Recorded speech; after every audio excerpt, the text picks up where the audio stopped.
Attendez, c'est la chronique sexo de Catherine Blanc, sexologue et psychanalyste à Paris.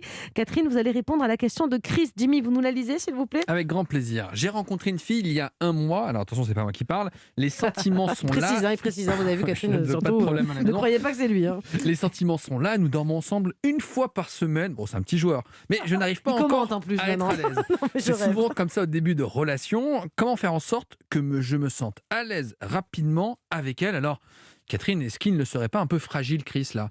Dormir, non mais être à l'aise. L'analyse du docteur Jimmy, un peu fragile, moi C'est je un peu un pense. raccourci, mais on a besoin de vos lumières, Catherine. Non, mais est-ce que c'est normal de ne pas être à l'aise, dormir une fois par semaine et d'y aller progressivement? Je suppose qu'ils ont fait d'autres choses, à mon avis, que dormir de temps en temps. Pourtant, il était très à l'aise à ce moment-là. Enfin, j'étais pas là, Vous mais... en savez rien, Jimmy. Alors là, il vous a fait la psychanalyse en 2 minutes. Voilà, hein. Une c'est minute. Oui, mais j'aime bien. C'est Ouais. voilà, c'est Bon, express. on va vous écouter, vous, plutôt, Catherine, allez-y. Non, mais en fait, je pense que d'abord, on a tous le droit de ne pas être très à l'aise. On a tous le droit de ne pas aller tambour battant dans la relation. Et c'est d'ailleurs charmant. C'est charmant puisque ça invite à rencontrer l'autre, le sécuriser. Ça invite à tisser des liens particuliers, tenant compte de sa couleur, tenant compte de son rythme, etc. Le tout est de ne pas s'installer trop longuement là-dedans, parce que quand on s'installe trop longuement là-dedans, eh bien, la relation finit par adopter des lieux de coincement et mettre des étiquettes sur les possibles et les impossibles, et on n'ouvre pas le champ des douceurs et de la sensualité et de la confiance réciproque. Donc de toute façon, c'est un homme qui peine à faire confiance, et c'est un homme qui peine à rentrer dans l'univers de l'autre et laisser l'autre rentrer dans son univers, ce qui pose la question bien sûr de son histoire personnelle. Qu'est-ce qui fait qu'il a cette mise en garde? Est-ce que c'est par des relations malheureuses, ou est-ce que c'est par le modèle qu'il a reçu culturel de ses parents, de ce qui était interdit, de ce qui lui était empêché, et qu'il reproduit dans sa relation amoureuse aujourd'hui? Après, ne pas être complètement à l'aise, là, ça fait un mois, c'est un petit début de relation. C'est Oui, normal un au mois début, à raison d'une fois par quand on va semaine. dormir chez l'autre qu'on ne connaît pas très bien. Bien On sûr. préfère rentrer chez soi pour faire certaines choses. Enfin, Oui, il y a non, mais voilà, il ne y pas a être des à l'aise, choses c'est- intimes qu'on n'a Bah pas oui, envie de dévoiler tout péter de à suite. côté de la personne avec qui on Oh, est, non, on y oui. va. Moi, j'ai dit des petites choses qu'on préfère faire chez soi. Jimmy y va direct. Ah oui, hein. non, mais Péter, allez-y, ça se péter. fait pas le premier mois. Faire caca, faire des trucs comme ça, des trucs, effectivement, on peut le comprendre. Voilà, Mais vous êtes comment est-ce médecin qu'on généraliste, vous avez le droit. Oui, non, mais comment est-ce qu'on peut être proche à tel point qu'on peut avoir des relations sexuelles, partager la vie, parce que je pense qu'ils doivent un peu s'aimer, ou en tout cas être attirés, mais être mal à l'aise par le fait de dormir Alors, j'allais dire ensemble. par le fait de péter, je comprends. Non, le fait de péter, je pense qu'il ne faut jamais le faire. Voilà. Honnêtement, c'est un conseil que Jamais. je vous donne Ça de peut tuer longévité. l'amour. Je ne sais pas Ouais, vous, si ouais. vous pétez, Mais non, Mélanie, non, jamais. avec... Non. Jamais de toute façon. ouais. D'accord. D'accord. Ou occasionnellement des paillettes. Oui, voilà, ou des fleurs. Voilà. Alors, Catherine, dites-nous. Non, c'est sûr. D'abord, cette relation est toute neuve, donc effectivement, ne mélangeons pas tout.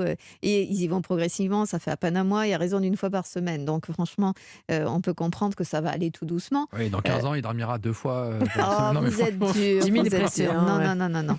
C'est comme ça, c'est son petit rituel, c'est son besoin d'appréhender les choses. Et ça, je pense toujours à cette histoire de Saint-Exupéry et du renard. Il faut du temps pour pouvoir apprivoiser le renard, et c'est ce qui va faire la qualité des liens. Donc voyons les choses un petit peu doucement. Maintenant, comme toujours, le sommeil étant un lieu d'intimité, un lieu de lâcher prise, un lieu où on ne maîtrise pas l'autre, on ne se maîtrise pas soi. Donc c'est souvent d'ailleurs dans les premiers temps, même quand on est à l'aise en faisant l'amour, même quand on est à l'aise en se parlant, on s'est d'ailleurs dit tout ce qu'on ne savait faire, tout ce qu'on fera ou tout ce qu'on fera pas, etc. Et pour autant, on dort très mal souvent les premières nuits, parce que justement, on est en surveillance, l'autre est dérangeant, vient rentrer dans notre bulle d'intimité. Parce que, encore une On fois, s'habitue au bout de combien de temps, en général, à ces choses-là? Effectivement, les premières nuits, c'est vrai qu'on dort pas très bien quand on connaît pas la personne. déjà faire de la place dans son lit, c'est pas Pas nécessairement toujours très facile, simple. ouais. Et puis, je crois que c'est quand on a pu éprouver des tas de situations où l'autre nous a montré qu'il était digne de confiance. Et donc, plus on éprouve ça, plus on va pouvoir s'abandonner à son Au bout de sommeil. 2-3 mois, ça va, quoi, c'est ça, non? Oui, Ouais, en général. parce Ouais. qu'on ne sait pas quand on dort comment on est. Est-ce qu'on est joli, pas joli? Est-ce qu'on bave? Est-ce qu'on ronfle? Est-ce qu'on fait des mouvements dans un sens ou dans l'autre? Vous savez, les gens se surveillent beaucoup, même quand ils font l'amour. Les femmes regardent si leurs seins sont bien droits, si là, ils pendent, c'est là ceci, c'est là cela. La peur d'être observé par l'autre, et l'autre qui dérange, qui respire, qui fait du bruit, qui d'ailleurs peut exaspérer. Il y a des moments, on peut avoir fait l'amour avec quelqu'un qu'on aime profondément à ce moment-là, et la nuit avoir envie de le foutre par terre pour pas qu'il soit dans ce lit. Donc c'est Mauvais signe, ça. Hein. Ça peut Non. arriver encore après 15 ans. Hein. Les ronflements, par exemple, on s'y fait jamais. Moi, je dis. Celui-là, là, à ce moment-là, on le fout par la fenêtre. Voilà, c'est c'est plus ça. pas- On met des boules qui sinon. Ou on met des bouquets. Donc voilà, ce que je veux dire, c'est que l'intimité du sommeil est quelque chose. En plus, on est à fleur de peau en termes émotionnels parce que nous avons besoin de sommeil pour une qualité de nos émotions. Donc évidemment on ne laisse pas les gens bousculer notre sommeil impunément. Donc il faut du temps. Et que l'autre ait fait la preuve de sa sécurité, de la confiance qu'il représente. Merci beaucoup, Catherine, pour tous vos conseils précieux, comme toujours.